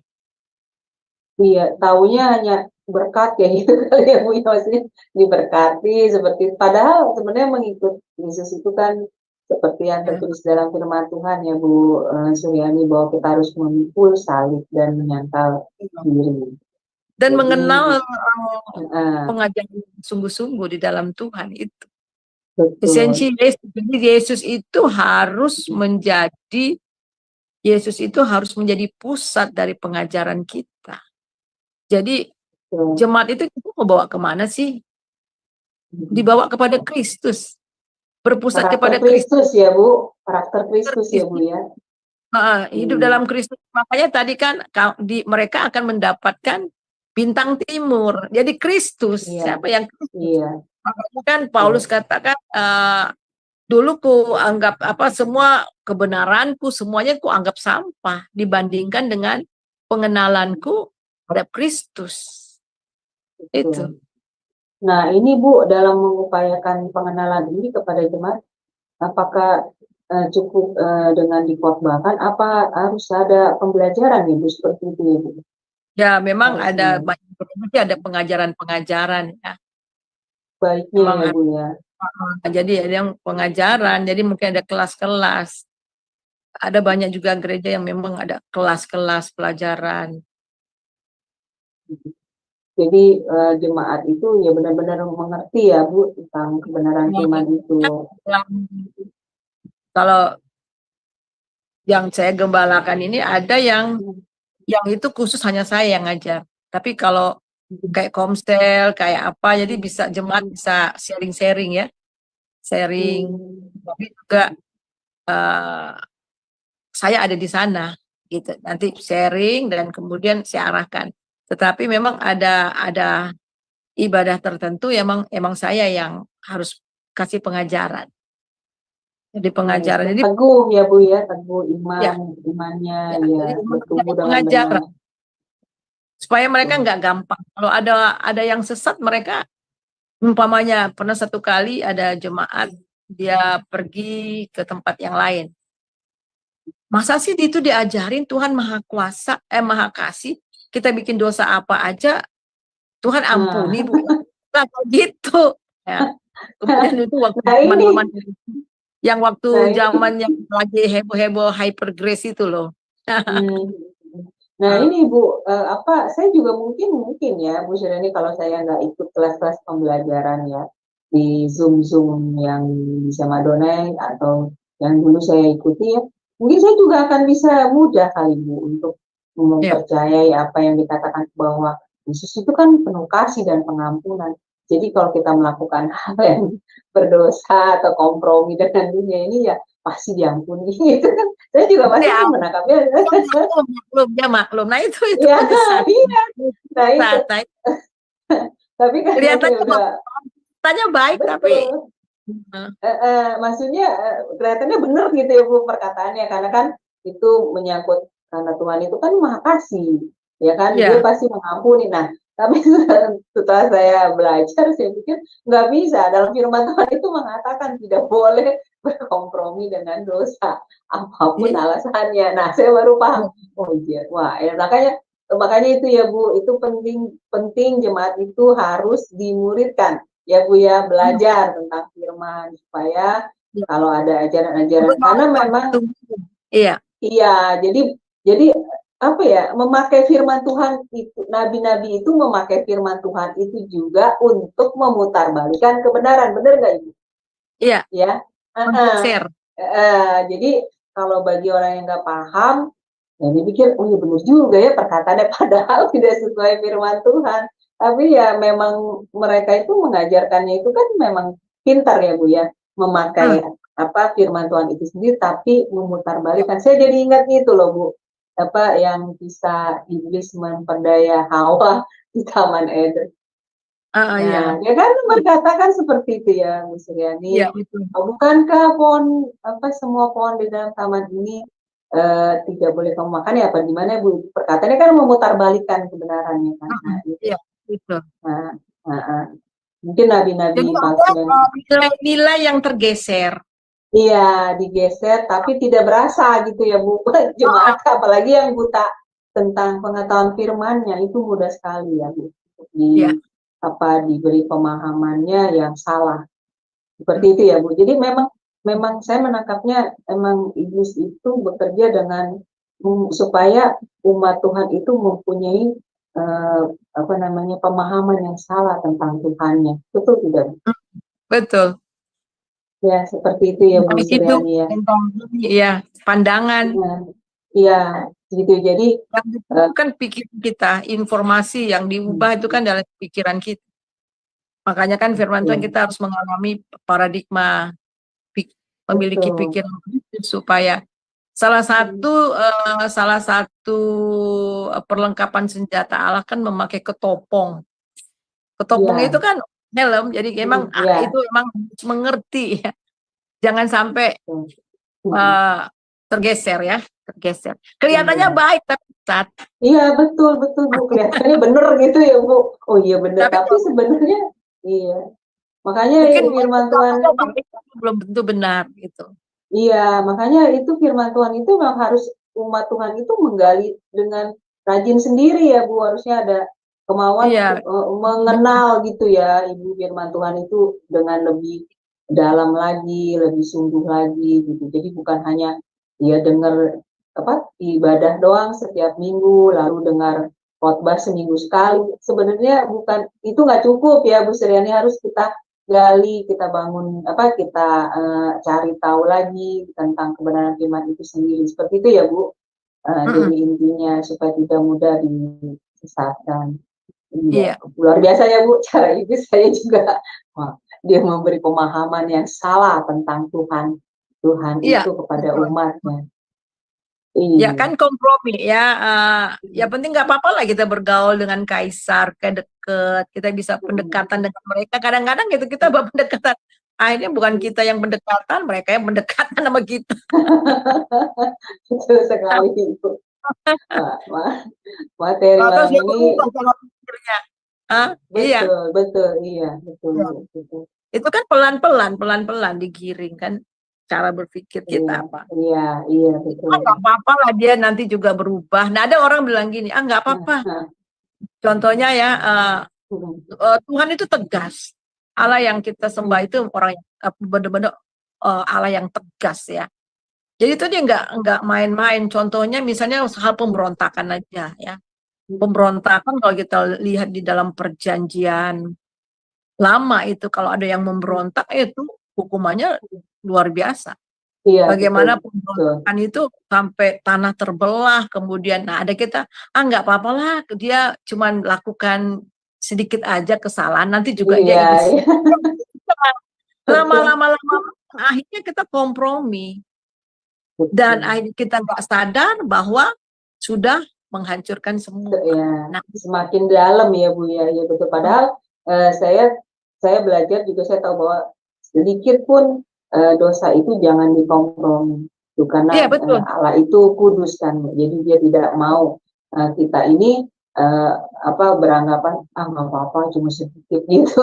Itu dia dikit-dikit lama-lama jadi bukit ya Bu, tanpa sadar ya Iya betul. membiasakan melatih untuk Iya. melakukan hal-hal yang dari yang kecil itu yang dianggap nggak apa-apa cuma segini mas cuma sedikit akhirnya itu jadi kebablasan karena dibiasakan bener ya Bu seperti itu. Iya gitu, Pak. Itu nggak apa-apa. Ini orang agak ini mirip, nggak apa-apa lah, masuk aja di sini kawan. Tapi akhirnya kita nggak sharing aja, kita Betul, nggak injili dia, akhirnya dia yang bawa orang. Nah ini betul, betul, supaya dia ada berada di komunitas kita. Sering kali begitu. betul Bu tanpa kita sadari ya Bu ya, karena nah ini mengenai orang-orang yang kayak begitu Bu, apakah nah saya mau bertanya nih Bu, misalnya orang itu kan negatif gitu, negatif maksudnya sikap perbuatannya, lalu dia masuk dalam komunitas kita. Nah ini Ibu tadi Ibu bilang kan kita tanpa sadar malah kita terima, jadi kita malah jadi ngikut dia gitu ya Bu ya. Nah bukankah nah ini yang tadi Ibu bilang ya, karena kasih ya Bu, kita karena kasih ya jadi menerima dia karena kan masa kita ini dia gitu ya, karena kasih kita merangkul dia tapi akhirnya jadinya ya itu kasihnya itu kebablasan ya Bu. Jadi kita yang terpengaruh ya. Ya merangkul, memang kita merangkul, tapi untuk merangkul membawa dia kepada Kristus, Injil dia, Injil dia bawa dia kepada Tuhan, bertobatan, dan bukan langsung mengajar dan terlibat dalam banyak yang berhubungan dengan pengajaran, dengan ini enggak. Ya. Oh seperti Iya. itu ya Bu ya, berarti kita harus berhikmat ya Bu ya, berhikmat. Kasih dalam kebenaran. Betul, betul. Iya. Makanya harus selalu berdoa juga, minta hikmat Tuhan ya Bu, supaya kita ini peka ya, seperti Ibu tadi bilang peka, kita bisa apa namanya tahu gitu ini kayaknya ini kemana ini kayaknya ini enggak ini ya benar sama belajar ya Bu ya tentang kebenaran firman ya. Jadi kita benar-benar apa kuat ya Bu ya dasar-dasar firman. Bagus sekali Ibu Suryani pencerahannya buat kita semua malam ini. Jadi kita sudah diberitahu kuncinya oleh Ibu Suryani bagaimana kita menjadi umat Tuhan yang berkenan di hadapan Tuhan ya Bu, seperti itu. Ya. Apa yang harus kita lakukan, lalu bagaimana kita menyikapinya. Wah, Ya. terima kasih Jadi ini Bu, luar biasa. tapi hubungan kita sehari-hari juga kan? Iya, betul sekali. Iya, nah ini coba saya tanya Ibu Heni, apakah mau bertanya Ibu atau menambahkan, silakan. Atau Ibu Heni sibuk apa enggak? Ya, silakan Ibu Heni, monitor. Iya, saya menyimak ya. Terima kasih ya Bu, pengajaran yang sangat luar biasa ya.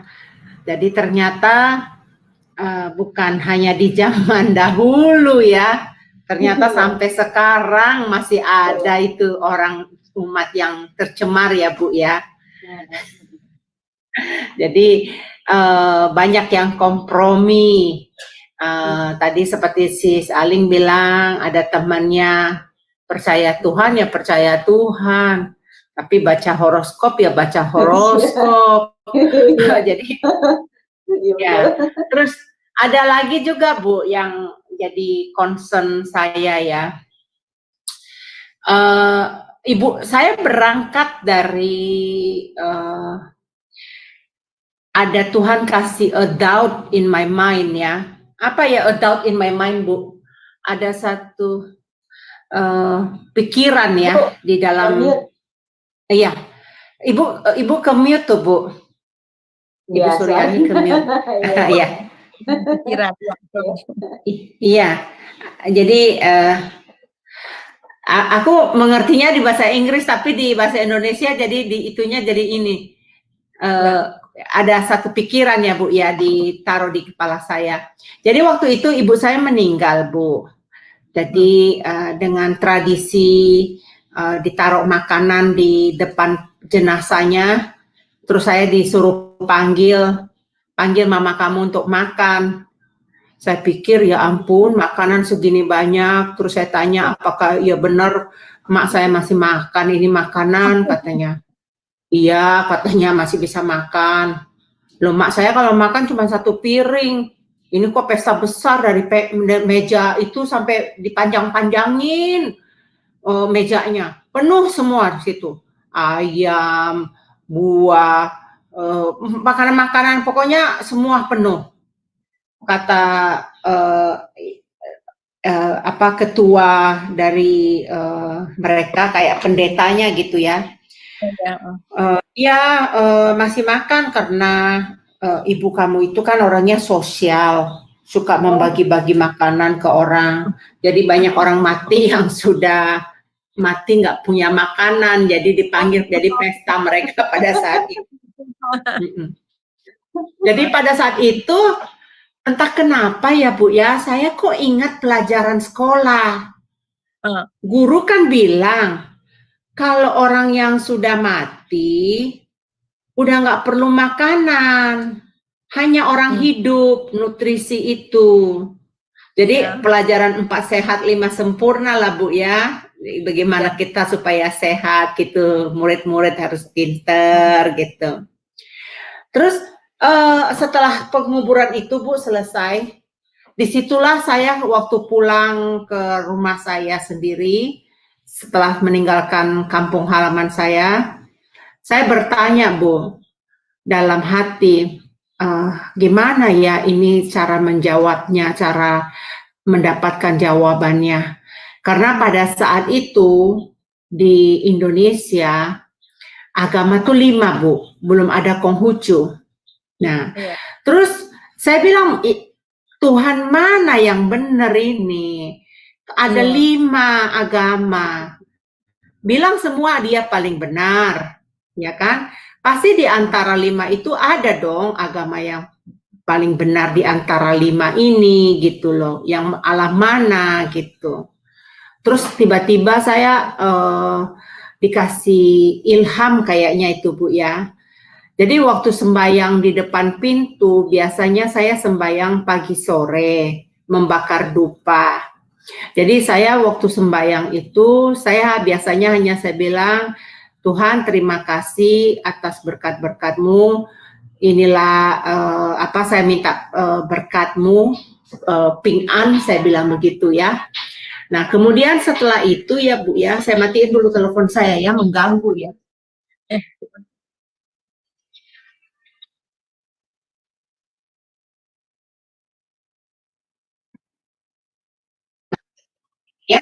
Ya, nggak tahu siapa yang menelpon.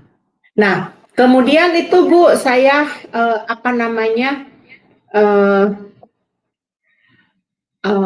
setelah berdoa, saya bilang, coba setelah ibu saya meninggal itu, saya tambahin deh doanya. Saya bilang begini, Tuhan, saya kan tahu Tuhan ada Tuhan yang menciptakan langit dan bumi, ada yang memberikan nafas buat saya. Saya mau tahu dong, mau kenal dong sama Tuhan yang memberikan saya hidup, yang menciptakan langit dan bumi, yang berkuasa, Tuhan yang benar. Itu pagi sore saya sembahyang kayak gitu, Bu. 1 tahun kemudian baru saya dapat mimpi. Saya dapat mimpi itu, saya pergi ke wihara, saya mau sembahyang, saya bakar dupa, tiga dupa itu ya. Waktu saya bakar, penjaga wiharanya itu, panglimanya itu, ngeluarin api di matanya, Bu. Dikejarnya saya, lari saya terbirit-birit, lemah saya jatuh. Nah, begitu saya jatuh, kemudian disitulah saya bermimpi, Yesus datang di dalam mimpi saya itu. Nah, setelah saya menjadi anak Tuhan, saya bilang begini, loh, itu agama saya dulu itu mendua hati, tercemar, sudah percaya Tuhan, tapi mereka percaya juga dengan ajaran manusia. Jadi itu kan yang mereka lakukan itu kan ajaran manusia, hikmat manusia gitu loh.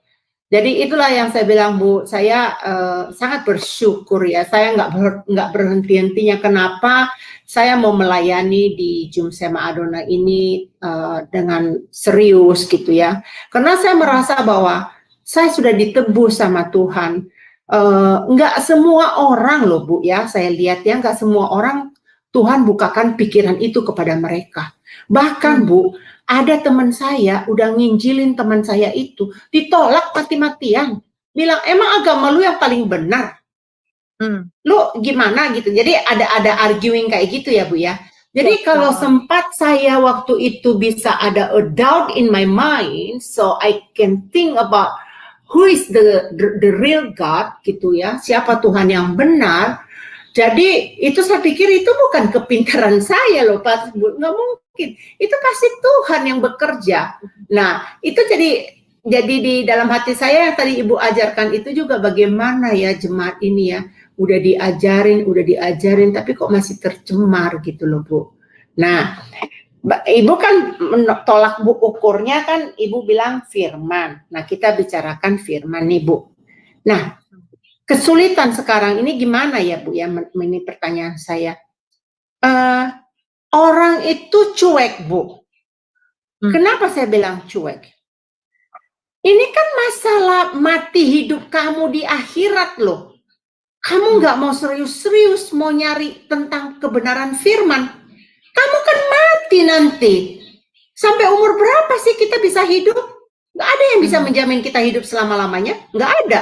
Nah, kalau memang nggak ada bisa jamin hidup kamu selama-lamanya, kenapa kamu nggak cari Tuhan yang benar? Kenapa kamu nggak serius cari Tuhan gitu loh? Sampai kamu bisa tercemar, sampai kamu bisa percaya. Nah, aku puji Tuhan gini Bu waktu itu. Saya ada hamba Tuhan yang saya favorit. Pasti kan ada Bu ya, hamba Tuhan yang kita favorit. Termasuk Ibu Suryani, ini favorit saya sekarang nih. Tapi saya udah uji imannya Ibu Suryani dengan pengetahuan Ibu Suryani udah lolos nih. Nah, yang dulu nih Bu, ceritanya saya itu dengar dia, iya saya bertobat Bu. Saya bilang, iya juga ya, gua mati nggak bawa apa-apa. Ukuran 2x1, kelakuan belum benar, karakter belum benar. Ya mati gua bisa masuk di alam yang nggak bisa ditolong kalau begitu. Karena Tuhan bilang, Roma 12 ayat 2, berubahlah oleh pembaruan budimu, harus transformasi. Terus saya nggak mengalami hal itu ya, gimana ya Bu ya? Nah itu yang membuat saya, nah ini Bu, bagaimana Bu kita untuk menjelaskan, termasuk beban saya Bu di SMA Adonai dan beban Ibu juga, bagaimana menyuarakan kepada mereka, ayo selidikin Alkitab itu, pengajaran yang saya terima waktu itu saya terima benar ya Bu ya, tapi belakangan saya bilang loh, kok ini miring ya pengajarannya, loh kok ini begini, kok begini, terus banyak yang ngomong Bu pengajaran dia sesat, apa yang saya lakukan Bu? Saya bilang begini, aku harus pintar cari jalanku sendiri. Ku pelajari tuh Bu apa yang di orang komentari, terus aku lihat, aku pelajari, baru aku tahu ternyata gue juga bisa goblok, gue juga bisa bodoh, bisa on kalau aku nggak belajar kebenaran firman. Itu aja Bu, coba ya. Maaf terlalu panjang Bu. Bapak. Iya benar. Jadi Iya, emang silakan ya. ya jemaat juga harus kita doakan supaya mau belajar ya. Nah ini kadang-kadang nggak mau belajar, nggak baca Alkitab juga kan. Betul Bu. Khotbah agak sedikit panjang udah gelisah gitu. Nah, Kalau udah pengajaran dah itu memang orang semakin apa ya, menyenangkan telinga aja. iya, Nah, ini. mau dengernya yang enak-enak, kalau yang nggak enak-enak kamu ya Bu. Iya, karena ya itu Ibu Suryani, firman Tuhan itu kan memang mengajarkan kebenaran, menyatakan kesalahan. Jadi ya mendidik orang dalam kebenaran. Ya pasti kalau yang benar ajaran firman Tuhan itu pasti akan mengikis ego dari kita, keyakinan kita. Yang benar seperti itu kan ya Bu Suryani. Jadi nggak selalu ini enak didengar telinga. Kalau kayak gitu, ya itu namanya bukan firman Tuhan yang benar. Saya berpatokannya di ayat itu, Bu, bahwa firman Tuhan itu mengajarkan kebenaran, menyatakan kesalahan, memperbaiki kelakuan. Jadi ya dari situlah saya bisa berpikir, oh iya benar juga ya. Kalau dikasih taunya enak-enak terus ini kayaknya nggak sesuai sama ayat yang tadi saya sebut Bu itu. Seperti itu. Iya, jadi bagaimana Ibu mengenai pertanyaan dari Ibu Heni itu bagaimana ya? Yang lainnya gimana? Itu ya, tadi Ibu sudah jawab ya berarti ya dari pertanyaan Ibu Heni itu. Iya, bagaimana Ibu Heni?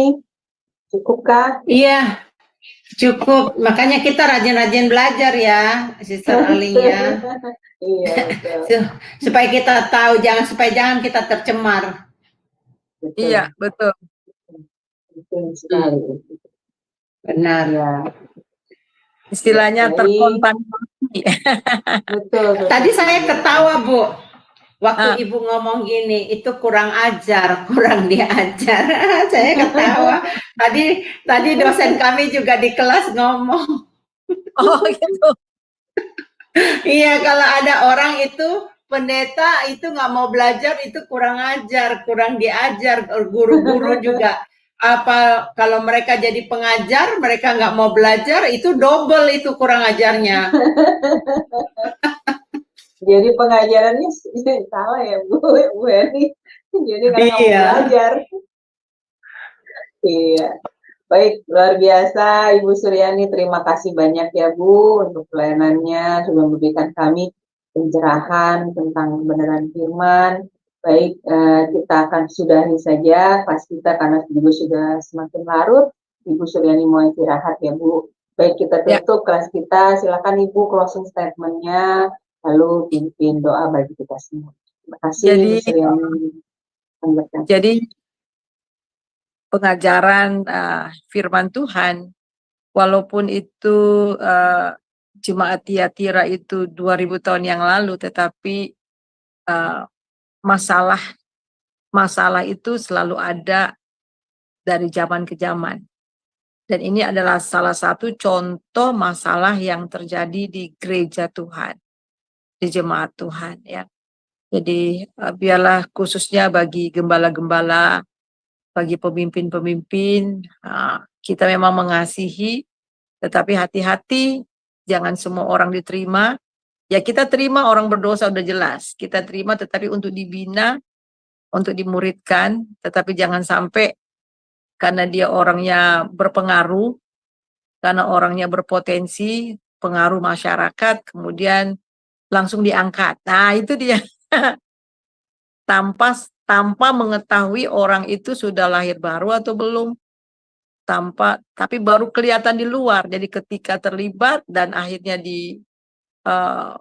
masuk ke dalam jemaat dan akhirnya justru mempengaruhi jemaat dengan pandangan-pandangan, dengan nilai-nilai yang berbeda nggak sesuai dengan firman Tuhan. Nah, itu sering terjadi. Nah ini, jadi akhirnya semakin lama, semakin dalam, dan kalau sudah dalam sulit sekali.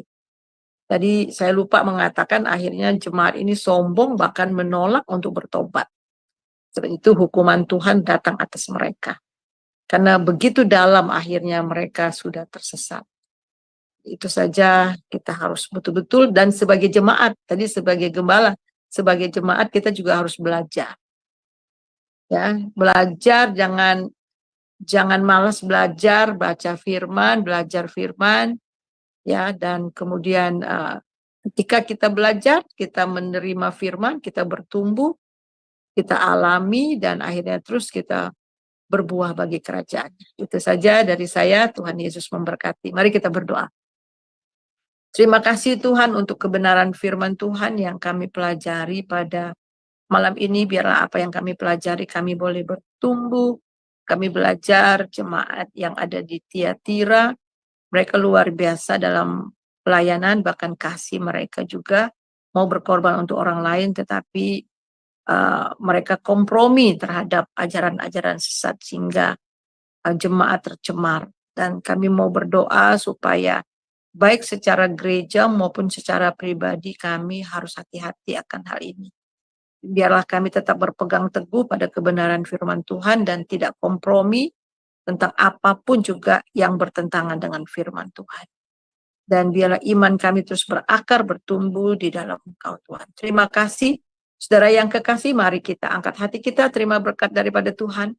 Damai sejahtera, sukacita yang melimpah-limpah dari Bapa di dalam Tuhan Yesus Kristus, serta persekutuan yang manis dalam Roh Kudus senantiasa menyertai saudara mulai hari ini sampai Maranatha. Haleluya. Amin. Amin, puji Tuhan. Terima kasih Bu Suryani untuk pelayanannya yang luar biasa bagi kami semua. Semoga pelayanan Ibu menjadi berkat bagi banyak orang lebih dan lebih lagi. Baik, Bapak Ibu sekalian, terima kasih sudah setia bersama kami sampai larut ini. Dan kelas ini juga akan tetap ada di minggu depan, di hari yang sama, hari Rabu, dan di jam yang sama, 21:10 waktu Indonesia Barat, dengan tema-tema yang menarik lagi. Baik, terima kasih Bapak Ibu sekalian, selamat beristirahat, Tuhan berkati. Shalom, shalom, shalom. Ya, saya permisi dulu.